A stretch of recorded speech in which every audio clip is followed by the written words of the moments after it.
l'histoire du secours en montagne, proposée par Mountain Pass. Mountain Pass, une passerelle entre l'univers de la montagne et le monde de l'entreprise. Learn from altitude. Learn from altitude, prêt à décoller, c'est parti, 5 sur 5. Jean Vincendon et François-Henri sont des alpinistes passionnés, dans la fleur de l'âge. Leur grand projet, gravir en hiver l'éperon de la Brimve sur le versant italien du Mont Blanc. Au lendemain de leur départ, le 24 décembre 1956, le ciel est voilé. Inquiets et raisonnables, ils décident de faire demi-tour. Mais le destin en décide autrement. Sur le chemin de leur retour, ils croisent le célèbre guide Walter Bonatti. Réconfortés, Vincendon et Henri retournent à leur projet. Mais une journée a déjà été perdue. À 2h30, le 25 décembre 1956, les 4 alpinistes quittent l'abri minuscule vers leurs objectifs respectifs. Les premières pentes de neige sont chargées et ralentissent la progression. Alors que le temps se dégrade, Bonatti constate qu'il est en retard et rejoint l'éperon de la Brimve emprunté par Vincendon et Henri. En moins d'une heure, la tempête s'abat sur eux, les contraignant à bivouaquer. La nuit est épouvantable. 2 des alpinistes ont des débuts de gelure aux pieds. Il faut coûte que coûte sortir de ce traquenard. Bonatti est en tête, Vincendon ferme la marche. Après des heures d'effort, les voici au col de la Brimve à 4303 mètres d'altitude. 2 solutions sont alors possibles. Soit descendre directement vers Chamonix par des pentes exposées aux avalanches et un glacier tourmenté, soit remonter péniblement vers le sommet du Mont Blanc pour rejoindre le refuge-abri Vallot par l'arête des Bosses. D'un commun accord, les alpinistes décident de prendre cette dernière option, plus sûre mais plus éprouvante physiquement. Mais finalement, les 2 cordées vont se séparer. C'est le moment où le drame se noue. Vincendon et Henri vont errer pendant des heures, épuisés, incapables de franchir le sommet du Mont Blanc. Ils seront localisés le 27 décembre à 13h45 au-dessus des Rochers Rouges à 4550 mètres, à l'aide d'une longue vue. Leur démarche est hésitante. Le second tombe tout le temps. Putain merde! Progressivement, la cordée rejoint non sans mal le bord du grand plateau après une nouvelle nuit de bivouac. Désormais, ils ne bougeront plus. Les guides refusent de s'engager dans ce secours périlleux. Lionel Terray, lui, refuse cette décision et décide de s'engager contre l'avis du comité pour tenter le sauvetage des 2 naufragés. En vain. L'importance des chutes de neige rend la progression impossible. Le docteur Dartigue, qui préside la société chamoniarde de secours, décide alors de solliciter les militaires de l'école de haute montagne. Ce tournant dans le secours est décisif. Pour les militaires, une seule option est retenue. Le secours par voie aérienne avec l'appui des hélicoptères. Dès le 28 décembre, les hélicoptères sont à pied d'œuvre. Mais encore une fois, les vents sont contraires. Le brouillard cloue les appareils au sol. Jusqu'au 31 décembre, la situation n'évolue pas. Vincendon et Henri passent leur 7e nuit d'agonie au bord d'un immense sérac. Mais ils sont toujours vivants. Le 31 décembre 1956, l'hélicoptère peut enfin décoller.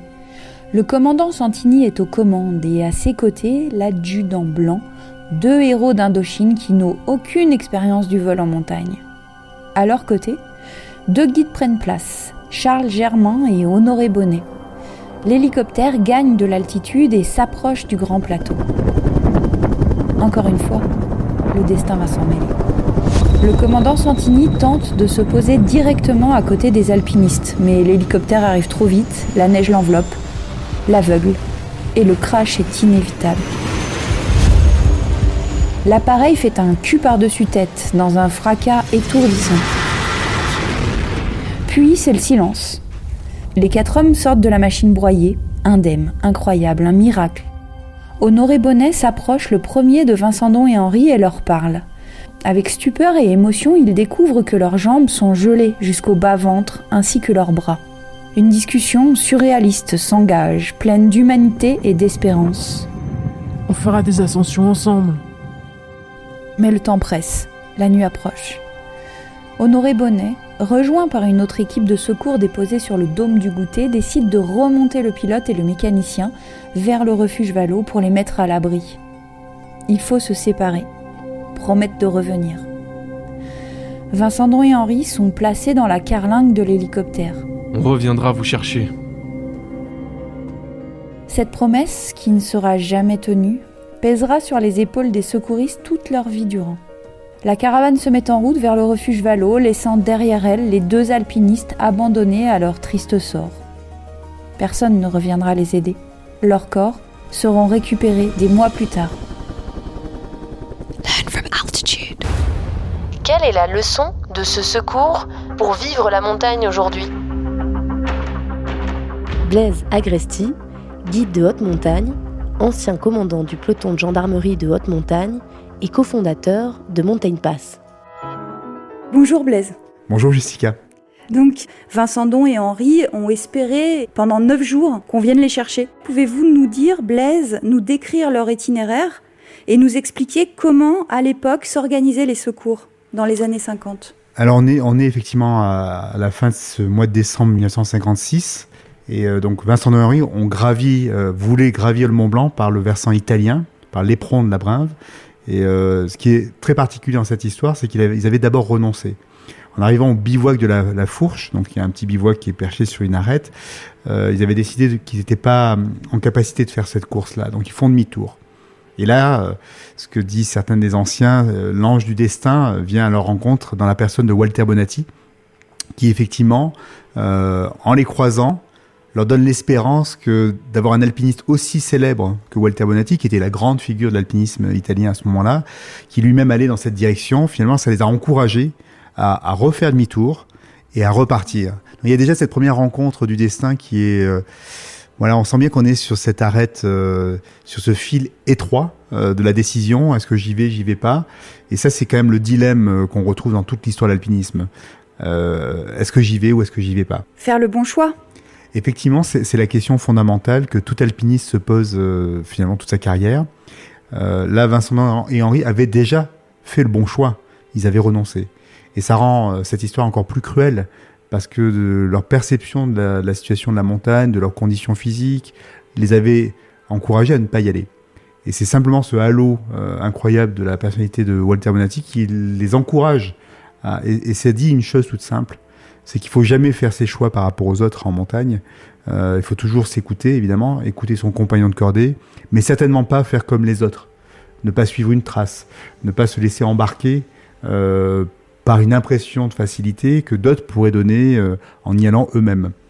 Et là, si on va encore plus loin, ça nous dit que dans ce rapport à la montagne, comme dans notre rapport à la vie, nos choix doivent être avant tout guidés par nos propres critères à nous. Et ça, c'est hyper complexe déjà à mettre en œuvre avec toutes les pollutions qu'on peut avoir, les informations qui nous encouragent, les médias, enfin tous les facteurs d'influence qui impactent nos décisions au quotidien. Donc les 2 alpinistes, Vincendon et Henri, se retrouvent là à attaquer l'éperon de la Brinve à l'insu de leur plein gré, quelque part. Et donc Blaise, expliquez-nous comment à l'époque s'organisent les secours. Oui. Alors le secours en montagne, à partir quasiment de la première ascension du Mont Blanc, 1786, Balma et Paccard, on est dans une organisation qui se fait par les hameaux au pied des montagnes. Ce sont des solidarités de montagnards, donc quand il y a un accident, au sommet de la Verte ou au sommet du Mont Blanc, l'information redescend par des guides, des porteurs, des gardiens de refuge qui vont descendre à pied, il n'y a pas de moyen de télécommunication. Et là, la solidarité va s'organiser dans les premiers hameaux. Et quand on regarde les carnets de secours de la Chamoniarde, qui a référencé tous les secours depuis quasiment la première ascension du Mont Blanc, on se rend compte que les cordées de secours, qu'on appelle les caravanes de secours, sont constituées des mêmes habitants d'un même hameau. Des Frasserans, des hameaux autour d'Argentière, par exemple, qui allaient vers la Verte, par exemple, porter assistance. Donc c'est comme ça que ça s'organise dans les Alpes, les Pyrénées, pendant presque un siècle, donc 1786 jusqu'à la fin du 19e siècle.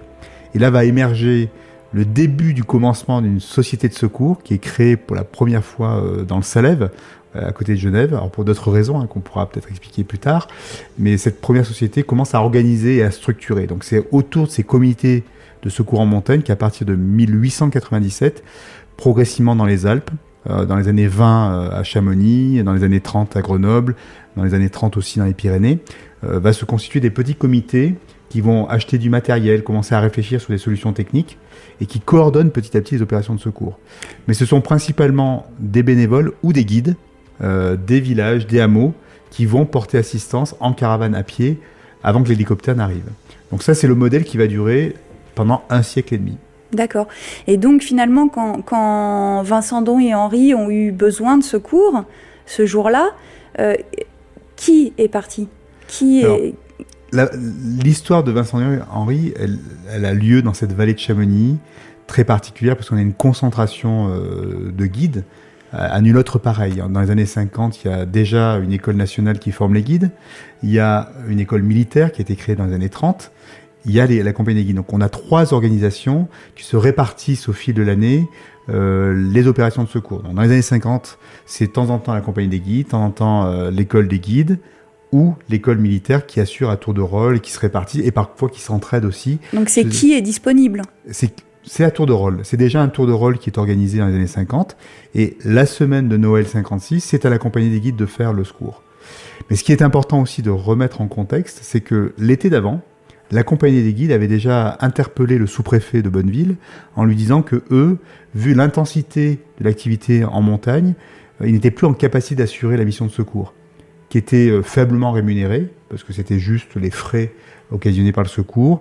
C'était beaucoup de temps, en fait. Et beaucoup de risques ? Alors, pas encore. La question du risque n'est pas encore à l'ordre du jour, mais c'est purement des questions d'assurance et de rémunération. D'accord. Donc, la compagnie des guides de Chamonix, à l'été 56, se met en grève.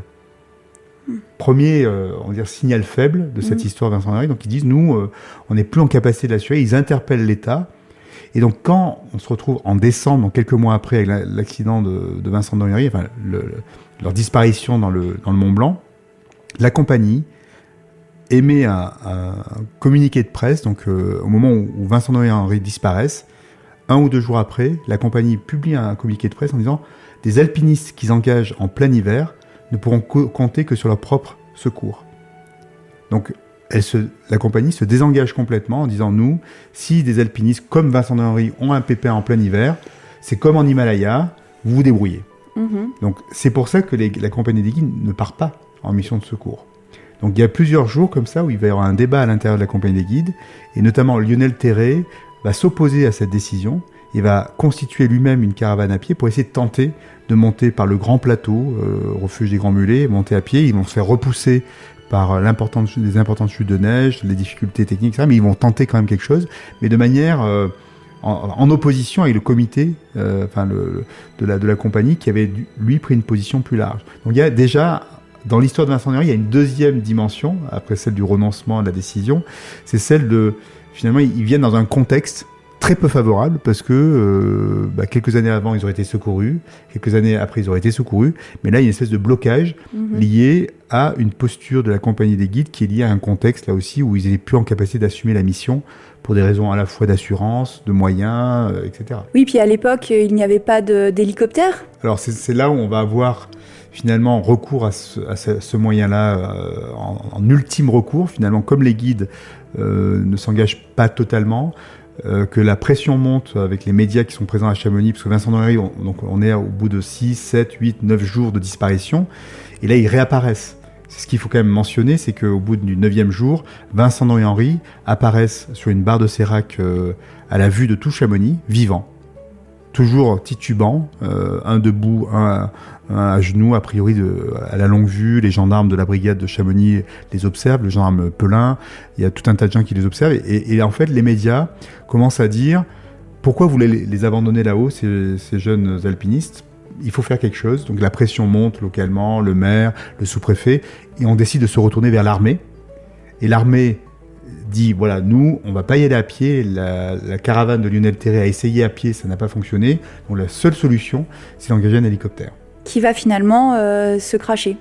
Alors cet hélicoptère, il arrive d'Aix-les-Bains. Il y a une base à côté du Bourget du Lac, la base de l'armée de l'air. Donc ils envoient 2 hélicoptères, des Sikorsky, donc c'est des hélicoptères qui viennent d'Indochine, d'Algérie, qui sont adaptés au transport de troupes, transport de soldats, mais qui n'ont jamais servi en altitude. Donc, et les pilotes non plus. Alors les pilotes non plus. Donc là, c'est le commandant Santini qui est à bord, l'adjudant Blanc qui est son mécanicien. Et en fait, ils vont se retrouver encore 2 jours bloqués par le brouillard à Salanches. Et donc ça va repousser au 11e jour la capacité à faire l'opération de secours.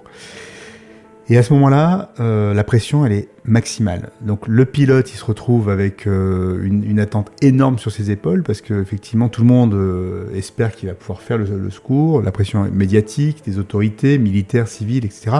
Donc quand il peut décoller, en fait, il monte vers le grand plateau. Et là, personne ne comprend, mais il arrive à fond avec l'hélicoptère. Il n'arrive pas à redresser. Et il se crache à côté de Vincent de Henry, juste à quelques mètres. Et par miracle, l'hélicoptère se fait un cul par-dessus tête, se retourne, et les 4 qui sont à bord, c'est-à-dire le pilote Santini, l'adjudant Blanc, et les 2 guides militaires qui sont à bord, dont Honoré Bonnet, ancien patron des équipes de France de ski, sortent indemnes. C'est un miracle, un crash d'hélicoptère, souvent ça se passe très mal, sortent de l'hélicoptère. Et en fait, Honoré Bonnet avait reçu d'un journaliste, Gossot, un petit appareil photo, et il lui avait dit si tu peux photographier un petit peu le secours. Et quand Honoré Bonnet sort, il prend cette photo incroyable. Qui a fait la une de Paris Match. Qui a fait la une de Paris Match, mais surtout, pour moi, qui est l'emblème absolu de la survie en montagne, parce qu'on a cette photo de Vincent de Henry après 11 jours aérés à plus de 4000 mètres d'altitude. Ils sont complètement gelés, les jambes sont gelées jusqu'au bas-ventre, complètement dures. Honoré Bonnet touche ces jambes-là, les avant-bras au-delà des coudes, mais il continue à parler, à se projeter, à rêver. Et en fait, on a cette discussion surréaliste avec Honoré Bonnet et l'ensemble des personnes autour, et là, il y a une décision à prendre de nouveau.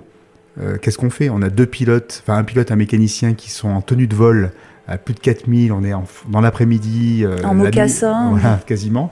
et donc, il y a Vincent de Henry qui sont complètement gelés, qui ne peuvent pas se déplacer, il faut les porter. Et qui vont mourir. Enfin, il en est assez conscient. Ils en ont conscience. Honoré Bonnet le dit a posteriori. Il sent bien que c'est un peu la fin pour eux. Mais donc, il y a ce choix qui est d'une cruauté terrible, qui est un moment dans l'histoire d'un homme. Et d'ailleurs, ni Gilbert Chapaz, ni Honoré Bonnet n'ont bien vécu cette décision de devoir choisir. Et donc, ils prennent en charge le pilote et le mécanicien, donc Santini et Blanc, et ils mettent dans la carlingue de l'hélicoptère Vincent de Henry. Et ce qui est peut-être le plus important de cette histoire, c'est que au moment où ils les mettent dans la carlingue, ils leur promettent de revenir les chercher. Ça, c'est cette promesse qui est pour moi la promesse inaboutie, parce que la suite, c'est simple. Ils vont emmener Santini et Blanc jusqu'au refuge Vallot, et là, une décision va être prise d'arrêter le secours. Le jour d'après, donc finalement, personne n'ira chercher Vincent de Henry. Ils vont mourir abandonnés tous dans la carlingue de l'hélicoptère Sikorsky. Et on viendra les chercher au mois de mars, dans une caravane de secours un peu décalée, pour essayer mais qui réparera jamais, finalement, ce manquement au principe de solidarité. Et l'affaire Vincent de Henry, c'est avant tout une question de manquement à une obligation supérieure de solidarité, qui fait qu'on doit aller jusqu'au bout, et c'est qu'en raison de risques objectifs relativement forts qu'on renonce. Mais pas pour des raisons politiques, pas pour des raisons indirectes qui seraient... Organisationnelles. Organisationnelles. C'est absolument impensable, effectivement, de dire je n'y vais pas parce qu'on n'a pas la ressource en hommes ou en moyens, ce qui était un peu la question à ce moment-là. Et bilan, ce que n'avait pas anticipé peut-être la communauté montagnarde, c'est que l'opinion publique française, dès le mois de janvier, va en faire un vrai débat. Un débat fondamental en disant comment peut-on laisser 2 jeunes de 20 ans mourir à la vue de Chamonix en pleine période de vacances scolaires. Oui, puisqu'il y avait 200 journalistes, je crois, qui étaient présents dans la vallée de Chamonix et qui ont suivi presque aux jumelles à la longue vue l'agonie. À la fois la télé, ça a été la radio, ça a été vraiment médiatisé comme jamais. On a toutes les images en fait de cette opération et la pression, elle touche toute l'opinion publique française. Et on est aussi dans l'effet de résonance par rapport à Annapurna, l'Annapurna, quelques années avant. J'en ai à peine 6 ans après cette réussite qui a redonné des couleurs à la France, la victoire sur ce sommet de plus de 8000 mètres. Et là, on a la montagne qui raconte l'histoire la plus laide finalement qu'elle peut produire, qui est un manque de solidarité. Et donc, quelques mois après, il y a des commissions qui sont réunies et on se dit, voilà, maintenant il faut professionnaliser l'organisation du secours en montagne et on crée le premier groupe spécialisé de haute montagne, donc le GSHM, ancêtre du PGHM, donc c'est la gendarmerie qui met en place une petite équipe de 12 bonhommes à Chamonix pour être dédié 100% à la mission de secours et éviter. Et il n'y a plus le tour de rôle entre guides, militaires. Alors, il y a une petite temps de transition, ça va prendre quelques années avant d'installer complètement le nouveau système, mais rapidement ça va se mettre en place, ça va se finaliser en quelques années. Et les autres organisations, compagnies des guides, écoles militaires, etc., viennent en soutien de l'unité de gendarmerie qui est créée à ce moment-là. Donc il reste un mystère quand même dans cette histoire, puisque moi je n'arrive pas à comprendre pourquoi, une fois que Bonatti arrive à sortir sa propre cordée, la cordée formée par Vincent Don et Henri au col de la Brinve, pourquoi ils décident de se séparer ? Alors c'est une question qui moi aussi m'intrigue depuis des années et des années. Et j'ai trouvé il y a 2-3 ans une lettre du client de Bonatti